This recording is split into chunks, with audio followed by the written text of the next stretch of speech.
Pangalan, edad, at taga saan? May gabi din ninyo pwede si John Martayoni, 24 years old, ngayon po yun sa Maslog, Danao City. Ano ang paghahanda na iyong ginawa noong nalaman mo na may paparating na bagyo? So patong naitabo din nga patong ang bagyo kay amo already prepare ang mga butang para na mga sinina na kay ibaw mi nga bahakon ng amo ang balay.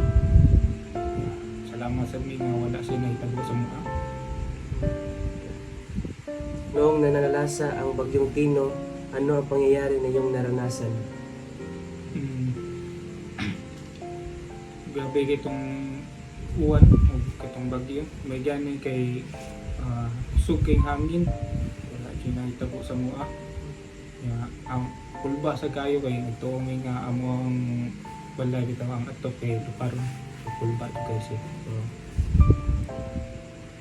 Pagkatapos ng bagyo, ano ang iyong ginawa upang makabangon sa trahedya? so pagka humana tong bagyuhan no, baha kaya mo amo ato ay limpyo gid mi ito lisod king tubig hapon kay para lang din mo makatubig.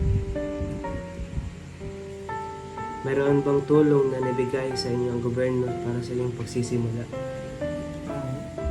Ang una, salamat sa mga sa gobyerno kay nangatag sa sila ang dilata, bukas, nangatag sila nga itong mga galon sa tubig,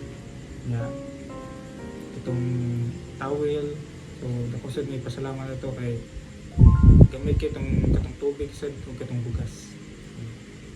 Ano ang mensahe ninyo sa mga taong nawalan ng mahal sa buhay at nawalan din kanilang bahay? Now lang, kay bawang sakit kids dughan nga na mamatyan sa ito ang pamilya.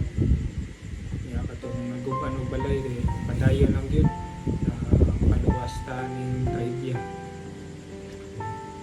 Ano ang aral na inyong nakuha pagkatapos ng bagyo? Sa sunod kay para na gito at na gito sa evacuation area kay isod kayo atong mabahaan kay grabe kayong sakit sa